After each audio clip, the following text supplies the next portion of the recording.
Si tu es en train de traverser une période très douloureuse émotionnellement à cause d'une rupture amoureuse ou d'un ghosting ou d'une relation qui ne s'est pas passée comme tu le voulais, et que tu as l'impulsion de t'inscrire, comme 80% des gens, sur un site de rencontre, voire que tu l'as déjà fait, s'il te plaît, prends quelques minutes de ta vie pour écouter cette vidéo. Je voudrais t'alerter de 3 dangers concrets à s'inscrire trop vite sur un site de rencontre dans l'espoir que ces sites nous font miroiter, de rencontrer la bonne personne pour toi, de rencontrer un coup de foudre, de vivre une histoire d'amour à nouveau. Il y a 3 dangers réels à faire ça trop tôt. Et le troisième est loin d'être le moins important, alors s'il te plaît écoute jusqu'au bout. Je vais te partager aussi des indicateurs qui te montreront que tu es prêt à nouveau à te rendre disponible pour une histoire d'amour, et ensuite, peu importe où tu iras chercher les rencontres, est-ce que ce sera virtuellement ou dans le réel? Si tu choisis le réel, j'ai d'autres vidéos sur le sujet sur ma chaîne, tu pourras les regarder. L'important, c'est d'abord que tu saches ce à quoi tu es en train de t'exposer à y aller dès maintenant. Qui je suis pour te dire tout ça? Je m'appelle Sarah Jane de Hale. J'ai fondé le Garage émotionnel parce que je suis passionnée par les relations humaines depuis des années, mais surtout par les blessures émotionnelles qui, lorsqu'elles sont actives, impactent notre manière d'être en relation et surtout nos comportements et nos émotions. Et cette vidéo, elle est sans prompteur, elle est spontanée, alors je vais tâcher d'être le plus clair sur le sujet et le plus concise aussi. Le premier danger auquel tu t'exposes, surtout si tu vibres la dépendance affective, c'est que tu vas utiliser les sites de rencontres et les applis comme un pansement, comme un antidouleur. À l'intérieur, ça crie, t'es pas bien, t'as peur, il y a un vide à l'intérieur qui apparaît, et tu vas aller sweeper ou regarder des profils pendant des heures pour éviter de ressentir. En fait, c'est comme si tu prenais un Doliprane, tu te doutes bien, ça ne va pas réparer. C'est juste en train de t'anesthésier. Et le problème, c'est que les algorithmes sur les sites de rencontres, ils fonctionnent sur le principe de la récompense, et donc ça vient activer ton système dopaminique. Et ce qui fait que plus tu y es, plus tu as envie d'y aller.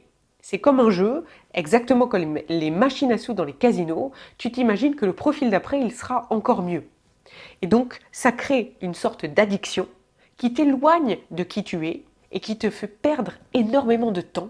Du temps non seulement que tu n'es pas en train de vivre, parce que dès que tu as un moment creux, tu vas aller regarder si on a répondu à tes sollicitations ou s'il y a des profils qui pourraient te plaire, et tu te rends compte qu'en plus tu fais ça machinalement, mais du temps aussi que tu pourrais mettre de manière durable et intelligente au service d'une réparation, d'aller comprendre ce que cette rupture a déclenché en toi, ou peut-être ce qui a déclenché cette rupture. Eh oui, parfois c'est dans ce sens-là.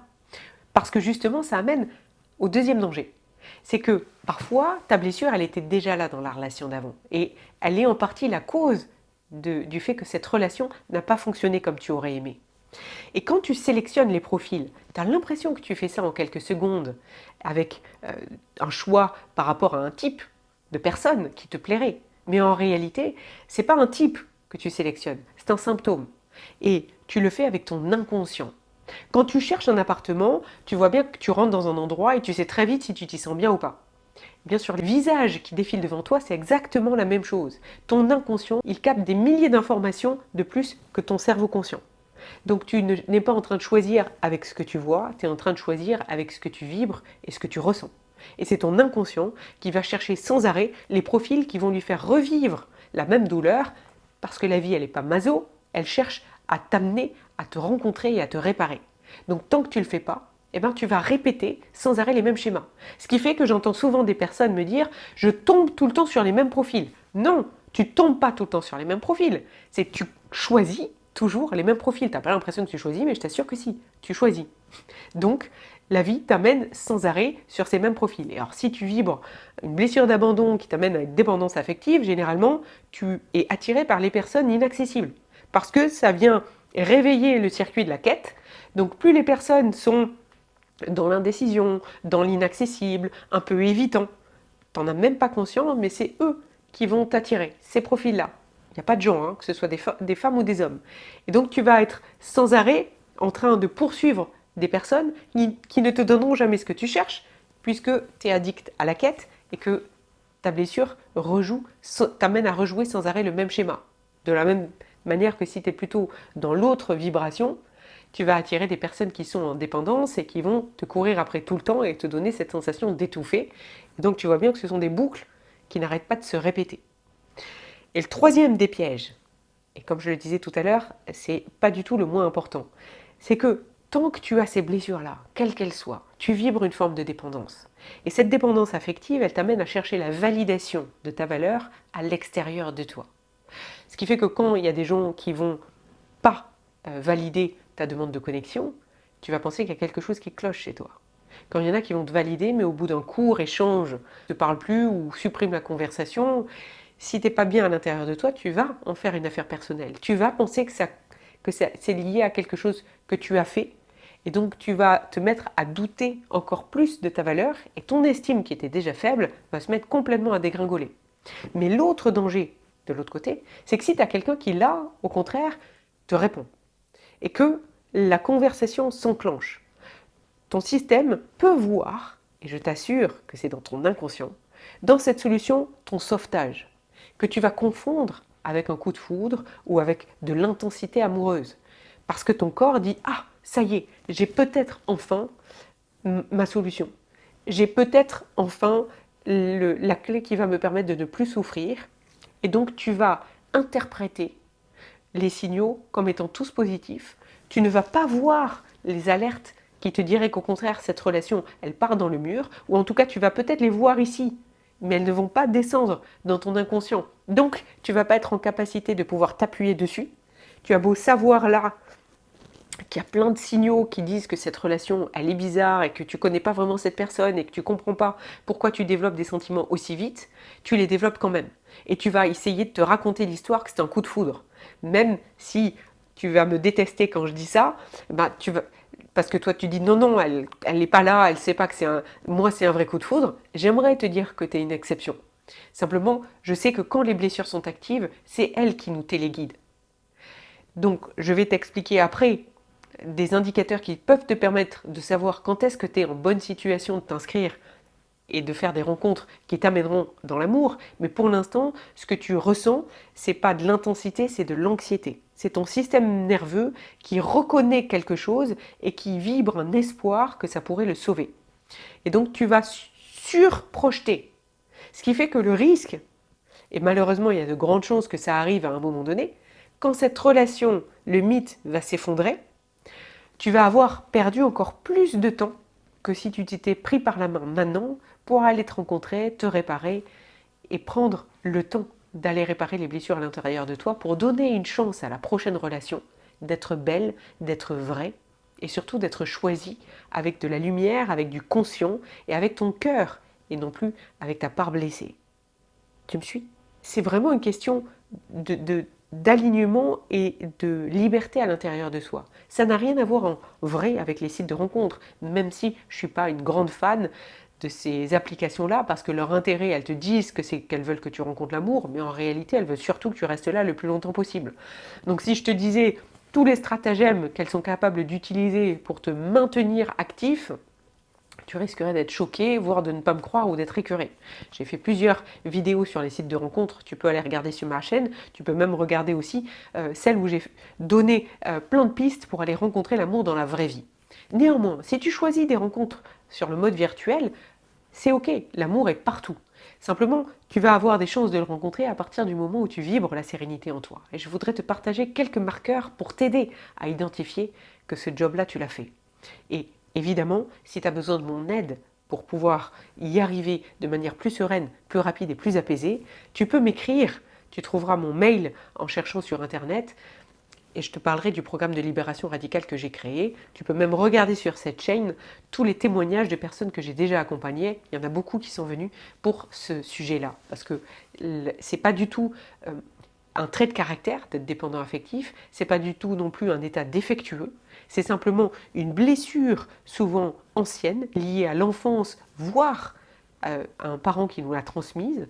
Eh bien, elle nous amène à vibrer des schémas répétitifs dans le but de nous amener à nous en rendre compte pour aller nous en libérer. Donc, tu n'es pas condamné à souffrir, tu n'es pas non plus défectueux, c'est simplement que tant que tu ne fais pas le job, tu risques de répéter sans arrêt ce cercle assez vicieux. Premier signe qui te montre dans ma vision du monde, encore une fois, je ne détiens pas la vérité, mais qui peut t'aider à identifier que ça y est, tu es prêt à tester des nouvelles rencontres, que ce soit sur un site virtuel ou que ce soit dans le réel, c'est que tu es bien avec toi. C'est que tu ressens plus tout d'un coup ce vide, cette anxiété à chaque fois que tu n'as rien à faire et que tu es tout seul chez toi. Que tu n'es pas tout de suite, tiens, je vais prendre mon application pour aller regarder s'il y a des gens qui m'ont matché ou s'il y a des nouvelles personnes. Tiens, je vais allumer à la télé. Tiens, je me sens pas bien, il faudrait que je compense en buvant quelque chose ou en m'occupant ou en appelant un ami. Et que tu commences à aimer ta compagnie. Ça, c'est un super marqueur. Quand tu commences à t'apercevoir que le temps avec toi-même, tu as même de la joie parce que tu te dis, tiens, je vais pouvoir être dans le silence ou me retrouver ou faire quelque chose qui me plaît, c'est assez extra. D'ailleurs, un des deuxièmes critères que je trouve hyper aidant, c'est quand tu as vraiment une passion ou un projet qui te tient à cœur et que tu le nourris. Parce que ça va être une colonne vertébrale qui va t'aider aussi dans la prochaine relation à ne pas repartir dans la suradaptation et dans l'oubli de toi. Surtout si tu as une blessure d'abandon qui est amenée souvent à être en suradaptation et du coup à épouser les désirs de l'autre pour te confondre dedans en espérant que du coup la personne ne t'oublie pas et ne t'abandonne pas. Si tu as un projet ou une passion ou un sport qui te plaît et que tu commences à développer un lien fort avec ça et à nourrir cette envie-là, ça va te donner aussi une colonne vertébrale assez solide pour t'apercevoir que s'il y a des gens qui ne te plaisent pas, à qui tu ne plais pas, ou s'il y a des personnes qui ne te répondent pas dans l'heure, c'est pas très grave, tu as autre chose à faire, ta vie ne dépend pas d'un like ou d'une validation ou d'une réponse à un message. Tu es bien à l'intérieur de toi. C'est d'ailleurs un des troisièmes critères. Combien de temps tu peux être tranquille sans avoir de réponse? Est-ce que à chaque fois que tu envoies un message et qu'il n'y a pas une réponse immédiate, ou que tu vois que la personne est en ligne ou que la personne a lu ton message mais ne te répond pas, est-ce que ça active quelque chose en toi? Tant qu'il y a de l'anxiété, là aussi c'est un des symptômes qui montre souvent que c'est ta blessure d'abandon qui est encore activée. Je t'invite à prendre le temps d'aller à la rencontre de ça, parce que sinon c'est cette anxiété que tu vas ramener dans la relation et tu vas impacter énormément la possibilité que cette rencontre fonctionne, puisque tu vas amener des attentes très fortes et des angoisses aussi, et que la personne en face de toi, elle n'est pas là pour te sauver. Et enfin, un autre marqueur que je trouve assez chouette, c'est quand tu es capable de dire avec vulnérabilité d'où tu viens, en termes de réparation émotionnelle, que tu as vécu ceci et cela dans le passé, que ça t'a amené parfois à rencontrer la douleur, à cheminer, en bref, que tu es OK avec ta vulnérabilité, que tu as identifié que la rupture ou la relation d'avant, elle t'avait fait vivre des choses qui étaient assez douloureuses et que tu as été élucider ça, dans le sens où tu n'as pas eu besoin absolument de l'étouffer, de le camoufler, de le mettre sous le tapis. Tu n'as pas à rougir d'avoir un passé émotionnel, tu n'as pas à rougir d'avoir des relations qui se sont terminées, tu n'as pas à rougir d'avoir eu une phase avec de la dépendance affective ou avec une tendance à éviter les relations et à hyper contrôler. Tu as le droit d'être singulier et d'être fier de qui tu es et du chemin que tu as parcouru. Et quand tu es OK avec ça, pour moi, c'est un très grand signe que tu as commencé le travail de libération, que tu es allé à la rencontre des parts de toi que tu n'aimais pas et que tu refoulais. Et donc elles ne te dominent plus, elles ne te manipulent plus. Elles sont toujours à l'intérieur de toi, mais c'est la part libre qui a décidé de gouverner. Et ça change tout. C'est un très très beau marqueur.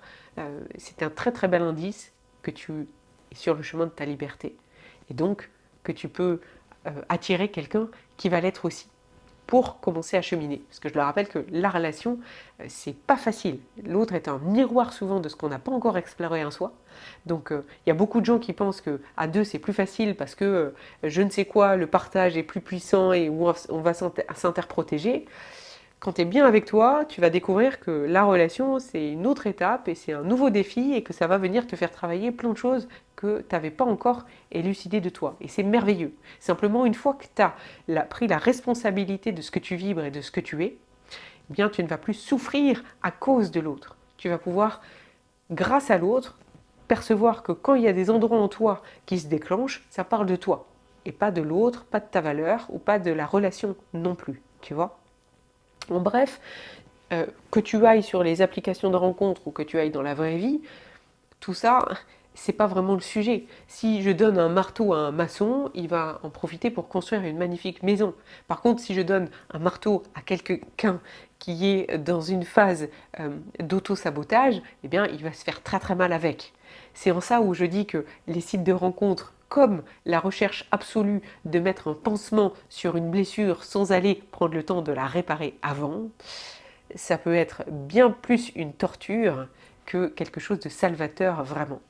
J'espère que cette vidéo t'a aidé. Si toi aussi tu as eu une expérience sur les sites de rencontres qui pourrait venir éclairer d'autres personnes, mets-la en commentaire, c'est anonyme, ça permet à celles et ceux qui le lisent de se sentir moins isolés, de voir aussi quelle est la réalité d'autres humains. Donc ça permet l'entraide et je trouve ça assez génial. Je serais ravie aussi si tu soutiens mon travail en t'abonnant à cette chaîne ou en me mettant un pouce à cette vidéo. Et dans tous les cas, je te souhaite une belle rencontre avec toi et une belle rencontre avec l'amour aussi.